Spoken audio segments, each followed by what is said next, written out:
Saputara statue of unity green corridor મુદ્દે ધારાસભ્ય ચૈતર વસાવાએ સરપંચો સાથે શિબિરો શરૂ કરી છે અને કોઈ પણ કિંમતે આદિવાસી વિસ્તારના લોકો આ કોરિડોર માટે પોતાની જમીનો ન આપવાની તૈયારી પણ દર્શાવી રહ્યા છે. તો સાથે જ ચૈતર વસાવાએ તાજેતરમાં જ યોજાયેલ પ્રધાનમંત્રીના કાર્યક્રમને લઈને પણ અમુક પ્રશ્નો ઉઠાવ્યા છે. શું છે સમગ્ર વિગત જાણીએ આ અહેવાલમાં. જય હિન્દ, BSI ટીવી ન્યૂઝ પર આપની સાથે હું છું નિધિ ગઢવી. ડેડિયાપાડાના ધારાસભ્ય ચૈતર વસાવાએ સાપુતારાથી સ્ટેચ્યુ ઓફ યુનિટીના ગ્રીન કોરિડોર મુદ્દે અનેક ગામના સરપંચો સાથે મુલાકાત કરી હતી. ચૈતર વસાવાએ ગામના અસરગ્રસ્ત ખેડૂતો અને સરપંચો સહિત બધા જ લોકોએ આ પ્રોજેક્ટનો વિરોધ દર્શાવ્યો છે અને અગાઉ પણ આ જમીનો લેવા માટે જ્યારે ગ્રામ સભાઓ બોલાવી હતી ત્યારે પણ બધા લોકોએ અસહમતિ દર્શાવતો ઠરાવ પસાર કર્યો હતો અને ગત 16 અને 17 તારીખે ફરીથી ગ્રામસભા બોલાવીને જિલ્લાના અધિકારીઓએ આ પ્રોજેક્ટની મંજૂરી માટે ઘણી મહેનત કરી છતાં ગામના લોકોએ અને સરપંચોએ આ કોરિડોરનો વિરોધ દર્શાવ્યો અને અસહમતિ પણ દર્શાવી. તો ચૈતર વસાવાએ હવે સરપંચો સાથે આ મામલે શિબિર શરૂ કરી છે. સૌથી પહેલા તો એક શિબિર દરમિયાન ચૈતર વસાવા આ વિષયને લઈને શું કહી રહ્યા છે સીધા તેમને જ સાંભળીએ. સરકારે જાહેરાત કરી અને એ ગ્રીન કોરિડોર આપણા વિસ્તારના સાગબારા તાલુકાના પાટલામઉ, ટાવલ, ભાટી, ગોનાબા, દતવાડા, રોજદેવ, સીમામલી, ચિત્રાકેવડી, કોડબા, અમિયાર, પાડા, ગોળદા, દેવમુગરા, નાલાકુંડ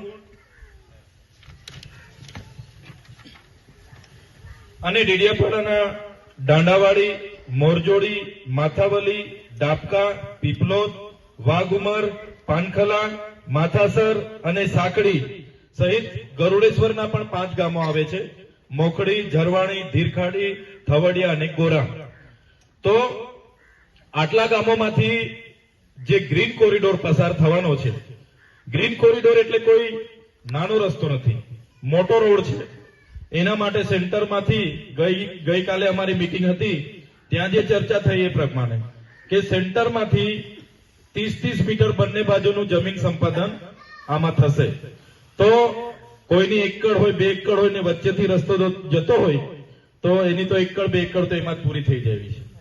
તો ગ્રીન કોરિડોર આ અભયારણ્ય વિસ્તારમાં સરકારને લાવવા માટે શું જરૂર પડી? આદિવાસીઓ તો અહીંયા આદિ અનાદિ કાળથી રહી છે. વિકાસ માટે બધાને જ અપેક્ષા હોય કે વિકાસ બધાનો થવો જોઈએ, પણ પર્યાવરણના ભોગે, આદિવાસીઓના ભોગે ક્યાં સુધી વિકાસ? સાચી વાત છે ને? આપણા રોડ રસ્તા છે, આપણી પાસે બધા પર એટલી બધી કોઈ મોટી ગાડીઓ નથી, કોઈની પાસે હાઈવા નથી કે કોઈ એટલા વાહનો છે નથી. જે ગાડીઓ છે રસ્તા જાય છે, જે છે રસ્તાને બનાવવાના ઠેકાણા નથી અને ગ્રીન કોરિડોર લાવવાની વાતો છે. અગાઉ પણ અમે આ ગ્રીન કોરિડોર માટે જ્યારે ગ્રામ સભાની સહમતિ લેવા માટે ખાસ ગ્રામ સભાઓ બોલાવવામાં આવી. સાંભળજો મિત્રો, ગ્રામ સભાનો ઠરાવ કેમ જરૂરી છે? 1996માં પેસા એક્ટ બન્યો. દિલીપસિંહ ભુરિયાની આગેવાનીમાં એક કમિટી નક્કી થઈ. એ કમિટીએ રિપોર્ટ આપ્યો અને રિપોર્ટના આધારે કેન્દ્ર સરકાર દ્વારા 1996માં એક પેસા એક્ટ બન્યો. અનુસૂચિ 5 વિસ્તાર જે આપણો વિસ્તાર છે એમાં આવતા ગામોમાં કોઈ પણ પ્રોજેક્ટ આવવાનો હોય, કોઈ જમીન લેવાની હોય કે લે વેચાણ કરવું હોય, કોરી નાખવી હોય, કરસર નાખવું હોય કે કોઈ પણ પંપ નાખવો હોય, હોટલ ખોલવી હોય, કોઈ પણ કરવું હોય તો પેસા એક્ટમાં ગ્રામ સભાને પરવાનગી લીધા વગર કોઈ પણ વ્યક્તિ અહીંયા જમીનમાં કોઈ પણ જાતનો પ્રોજેક્ટ નાખી શકતો નથી. આજે પેસા એક્ટ આપણે ત્યાં લાગુ છે એટલા માટે આ લોકો ગ્રામ સભામાં ઠરાવો લેવા માટે આવે છે. બાકી આ લોકો તમને ને અમને કોઈ દિવસે પૂછવા ના આવે, બારોબાર પ્રોજેક્ટ લાવીને મૂકી દે. તો આ પેસા એક્ટનો પાવર છે. એ પેસા એક્ટ વિશે તમામ આગેવાનોને બધાને માહિતી હોવી જોઈએ. અમે અવારનવાર પેસા એક્ટની વાત કરીએ છીએ, તમને પણ ખબર હોવી જોઈએ. આજે આ ગ્રીન કોરિડોરનો અગાઉ પણ અમે આપણા વિસ્તારના સરપંચોએ નામંજૂર, અમને આ ગ્રીન કોરિડોર મંજૂર નથી એ પ્રકારની તમામ ગ્રામ સભાઓના આપણે 2 વાર ઠરાવો આપ્યા છે. છતાં ત્રીજી વાર સરકાર દ્વારા ફરી ખાસ ગ્રામ સભાઓ હમણાં 16 તારીખ, 17 તારીખ અને 18 તારીખે બોલાવવામાં આવી અને ફરી ગ્રામ સભાઓમાં કહેવામાં આવ્યું કે તમારો વિકાસ થશે, અહીંયા તમને હોમ સ્ટે મળશે, તમારી હોટલો મોટલો હશે. આમાંથી કેટલા લોકો કેપેબલ છે કે તમારી હોટલો અહીંયા ચાલુ કરશો? હોટલો ચાલુ કરવા માટે કેપેસિટી છે આપણી? પંપ ચાલુ કરવા માટે કેપેસિટી છે આપણી? એટલે આપણને આ ગ્રામ સભાઓમાં એવું કીધું કે ભાઈ રોડની આજુબાજુ તમારી હોટલો મોટી મોટી ચાલશે, હોમસ્ટે ચાલશે, તમારી આદિવાસી વાનગીઓની તમારી દુકાનો ચાલશે, પંપ ચાલશે, ગેસની આવશે. ભાઈ અમને કોઈ જરૂર નથી. હું અભિનંદન આપું છું તમામ સરપંચોને, એમના માટે જોરદાર એકવાર તાળીઓ પાડતો કે સરપંચોએ કોઈ પણ લોભ લાલચમાં આવ્યા વગર, વિકાસની લોભામણી લાલચોમાં આવ્યા વગર એમણે તમામ સરપંચોએ, ડેડિયાપાડા સાગબારાના સરપંચોએ ના મંજૂરના ઠરાવ કરીને આ ત્રીજી વાર પણ એમને આપી દીધા છે. તો સાથીઓ, ના મંજૂરનો ઠરાવ આપી દેવાથી આ લડત પૂરી નથી થઈ જતી, આ પ્રોજેક્ટ રદ નથી થતો. અને જેટલા લોકોની જમીનો જાય છે, સર્વે નંબર, એમની કેટલા ગુંઠા, કેટલા હેક્ટર જમીન જાય છે, બધી વિગતો મારી પાસે છે. તો જેમની જમીન જાય છે એટલા લોકો વિરોધમાં આવશે. એ લોકો જાણે, એમનું કામ જાણે, સરપંચો જાણે, આપણે શું લેવા દેવા? એવું નથી. જેની જમીન જાય છે, જેનું ઘર તૂટે છે, જેનું મકાન તૂટે છે, જેનો કૂવો જાય છે, કોઈનો બોર જાય છે, કોઈનો આંબો જાય છે, કોઈની આંબલી જાય છે, કોઈનો મોવડો જાય છે, એટલા લોકોને નુકસાન નથી થવાનું. આ વિસ્તારમાં ગ્રીન કોરિડોર આવશે, જેટલા પણ ગામો છે બધાને આમાં નુકસાન થવાનું છે. કેમ? એકવાર ગ્રીન કોરિડોર બનશે પછી આ લોકો માઇનિંગ અને ખનન માટે પરવાનગી આપશે. કોરીઓ, કરસરો, ખાણો, તમે રાજપાડીમાં જોવ છો ને કેવું રસ્તાની હાલત શું છે, ધૂળ કેવું ઉડે છે, એની પરવાનગીઓ આપશે. આપણું ભૂગર્ભ જળ, જે કુવાઓ, બોરમાં જે જળ છે, એ જ આવનારા દિવસોમાં આ કોરિડોરમાં પછી નવા નવા પ્રોજેક્ટો આજુબાજુ આવશે, આ આવશે, તે આવશે, ફલાણું આવશે, ઢીકણું આવશે. પર્યાવરણને પણ ખૂબ નુકસાન થવાનું છે, હવા પ્રદૂષણ થવાનું છે, જળ, ભૂગર્ભનું જળ આપણે નીચું જવાનું છે. આપણી જે સંસ્કૃતિ, આપણે જે પ્રકૃતિ સાથે જીવીએ છીએ, ત્યારે પ્રકૃતિને, સંસ્કૃતિને પણ અહીંયા નુકસાન થવાનું છે. આજે તમે જોઈ લો, આજે થોડા દિવસ પહેલા હું સમાચારમાં જોતો હતો, કોઈ બેન, આપણે કલાકાર છે, કિંજલ દવે ને, બ્રહ્મ સમાજમાંથી આવે છે, એ બેને કોઈ શાહ પરિવારમાં લગ્ન કરવાની સગાઈ કરી, તો એમના બ્રહ્મ સમાજે આખા પરિવારને પોતાના સમાજમાંથી બહાર કરી દીધો. જોયું ને તમે? આજે આદિવાસી સમાજની આપણી બહેનોને તમામ સમાજના લોકો લઈ જાય છે. સૌરાષ્ટ્રમાં પણ લઈ જાય છે, બીજા રાજ્યોમાં પણ લઈ જાય છે. લઈ જાય છે કે નથી લઈ જતા? બધાના ગામોમાંથી લઈ જાય છે. આપણા ગામના છોકરાઓ ભણી ગણીને નોકરી મેળવીને આવે છે, એમને જયારે પરણવાનું હોય છે તો બીજી જાતિવાળા આપણા લોકોને કોઈ બેન આપે છે? તમે એક બેનને વિદ્યાનગરથી એક ભાઈ લઈ આવેલો, કેટલી પોલીસ અહીંયા ઉતારી દીધેલી, કેટલા લોકો આવેલા, અમારી છોકરીને મારી નાખવાની છે, પણ આદિવાસીને નથી આપવાની, એવું મારા નજર સામે લોકો બોલ્યા હતા. તો એક સમાનતાની ધારાની વાત થાય છે, યુસીસી ની વાત થાય છે, અને અમારા લોકો સાથે તો કોઈ રોટી બેટીનો વ્યવહાર નથી કરતું. આજે બીજા લોકોની હવે નજર આપણી જમીનો પર છે.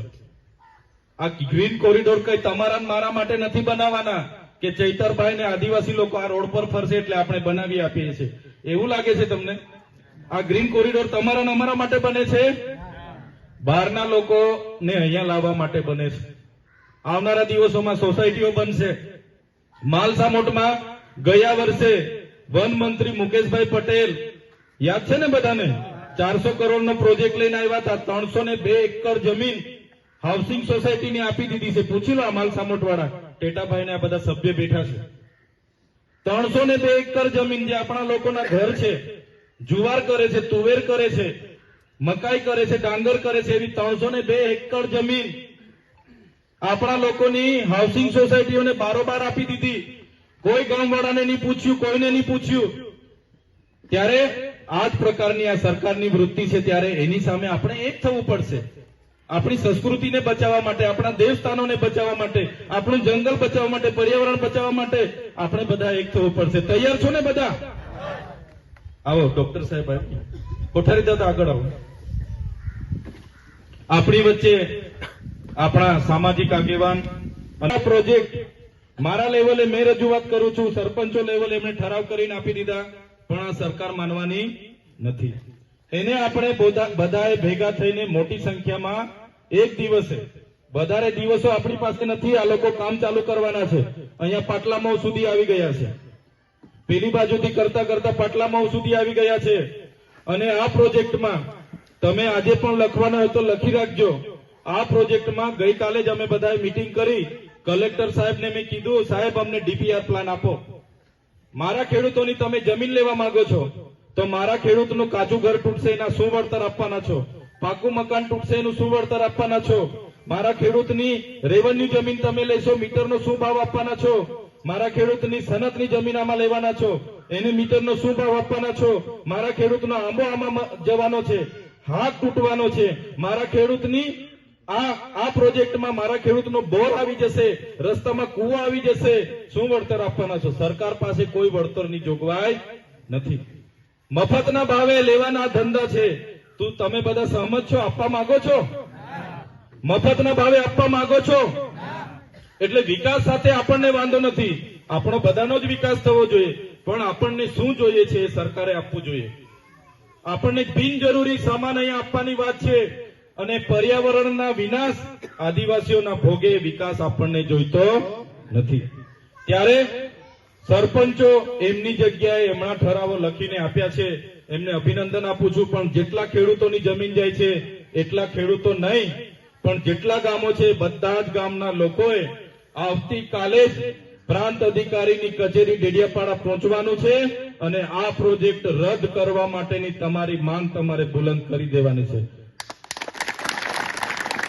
આવતીકાલે જ, વાર નહીં ને વાયદો નહીં, આવતીકાલે જ નાયબ કલેક્ટર શ્રી, જમીન સંપાદન અધિકારી શ્રી, પ્રાંત અધિકારી શ્રી ડેડિયાપાડા જઈને આવેદન આપી દો. બધા કહી દો કે ભાઈ અમને વિકાસના પ્રોજેક્ટથી દાજ લાગે છે. દાજી જઈએ છે ને આપણે, કેવડિયા વાળા દાજી ગયા ખબર છે ને? વિકાસનું નામ આવે એટલે પહેલા તો આપણે દાજી જઈએ છે. એટલે અમે વિકાસથી દાજી ગયેલા છે. તમારો આ ગ્રીન કોરિડોર અમારા ગામોમાં જોઈતો નથી. કાલે બધા તૈયાર છો ને? એક દિવસ બધા ફાળવીને આ જેટલા પણ ગામો આમાં સંપાદિત જમીન થવાના છે એમના માટે માત્ર એકલા ખેડૂતો જેની જમીન જાય છે જ નહીં, આપણે બધાએ આવતીકાલે પ્રાંત અધિકારીની કચેરીમાં સવારે 11 વાગે ઉપસ્થિત થઈને સહી, બધાએ આવેદન તૈયાર કરીને સહી કરીને 12 વાગે આપણે કલેક્ટર શ્રીને આવેદન પત્ર ડેડિયાપાડા આપી રાજ્ય સરકારને એમના મારફતે પહોંચાડી અને આ પ્રોજેક્ટનો સખત શબ્દમાં આપણે આવતીકાલે વિરોધ નોંધાવવાનો છે. તૈયાર છો બધા? એટલે આવતીકાલે 11 વાગે આપણે ડેડિયાપાડા મળીશું. સાથીઓ, પ્રોજેક્ટો આ વિસ્તારમાં લાવવા માટેની શું જરૂર પડી? આપણે એક નાનો રોડ બનાવીએ ત્યારે ફોરેસ્ટ વાળા એ રોડ બંધ કરાવી દે છે. આજે મોસદાથી ડુમખલ જતો રોડ, આજે દેવ મોગરા યામોગી માતાના સાનિધ્યમાં સાપુતારાથી સ્ટેચ્યુ ઓફ યુનિટીને જોડતા ગ્રીન કોરિડોરમાં આવતા ગામોના લોકો સાથે અમારી શિબિર મળી અને આમાં જે પણ અસરગ્રસ્ત ખેડૂતો છે, એ ગામના સરપંચો છે, બધા જ લોકો સાથે આજે અમે ચર્ચા કરી છે. ત્યારે બધા જ લોકોએ આ પ્રોજેક્ટ રદ કરવા માટે બધાએ સૂચવેલું છે અને બધા જ લોકોએ આ પ્રોજેક્ટનો વિરોધ દર્શાવ્યો છે. અગાઉ પણ આ પ્રોજેક્ટ માટે જમીન સંપાદન કરવા ગામસભાની સહમતિ લેવાની ગામસભાઓ બોલાવી ત્યારે પણ બધા જ લોકોએ અસહમતિ દર્શાવતો ઠરાવ કર્યો છે. ગત તારીખ 16 અને 17ના રોજ ફરી ખાસ ગામસભાઓ બોલાવીને જિલ્લાના અધિકારીઓએ આ પ્રોજેક્ટની મંજૂરી માટે ઘણી મહેનત કરી છે. છતાં ગામના લોકોએ અને પંચાયતના સરપંચોએ, તમામ લોકોએ આ કોરિડોરનો વિરોધ નોંધાવ્યો છે અને અસહમતિ દર્શાવી છે.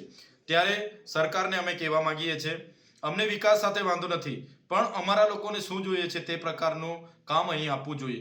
આવા ગ્રીન કોરિડોરના નામે, હાઈસ્પીડ કોરિડોરના નામે અમારા લોકોની જમીનો છીનવવાની વાત છે, જેનો અમે સખત વિરોધ કરીએ છીએ.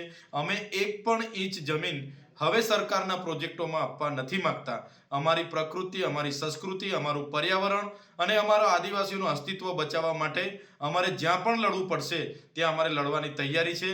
અમે આ સાપુતારા સ્ટેચ્યુ ઓફ યુનિટીનો કોરિડોરનો સખત વિરોધ કરીએ છીએ અને આવનારા દિવસોમાં કોઈ પણ સંજોગોમાં, કોઈ પણ ભોગે એક પણ ઇંચ જમીન અમે આ પ્રોજેક્ટમાં આપવા માંગતા નથી. તેમણે પ્રધાનમંત્રીના ડેડિયાપાડાના કાર્યક્રમમાં થયેલ કરોડોના ખર્ચા અંગે પ્રશ્નો ઉઠાવ્યા. કહ્યું કે હાલ બાળકોની શિષ્યવૃત્તિ અને સિક્સેલ સહાય બંધ છે, જ્યારે પ્રધાનમંત્રીના કાર્યક્રમમાં કરોડો રૂપિયાનો ધુમાડો કરી નાખવામાં આવ્યો છે. તો સાથે જ ગ્રીન કોરિડોરની વાત કરતા તેમણે એ વાત પણ કરી છે કે અમને વિકાસથી વાંધો નથી, પણ અમારા લોકોને જે જોઈએ છે તે પ્રકારનું કામ અહીંયા આપવું જોઈએ. આવા ગ્રીન કોરિડોરના નામે અમારી જમીનો છીનવવાની વાત છે, માટે તેનો અમે સખત વિરોધ કરીએ છીએ અને અમે એક પણ ઇંચ જમીન સરકારના પ્રોજેક્ટમાં આપવા નથી માંગતા. તો હવે જે આખો વિસ્તાર છે, વિસ્તારમાં વિકાસ જે છે એ સ્થાનિકોની ઈચ્છા અનુસાર થાય છે કે પછી અનૈચ્છિક વિકાસ ધરાહાર ખડકી દેવામાં આવે છે, તે હવે જોવું રહેશે. આ વિષયને લઈને તમારું શું માનવું છે અમને કમેન્ટ કરીને ચોક્કસથી જણાવજો. આવા જ વધુ અહેવાલો સાથે મળતા રહીશું. તમે મારી યુટ્યુબ ચેનલને સબસ્ક્રાઇબ કરવાનું અને અમને ફેસબુક અને ઇન્સ્ટાગ્રામ પર ફોલો કરવાનું ભૂલશો નહીં. બાકી અવનવી અપડેટ્સ માટે આપ જોતા રહો PSI TV ન્યૂઝ. નમસ્કાર.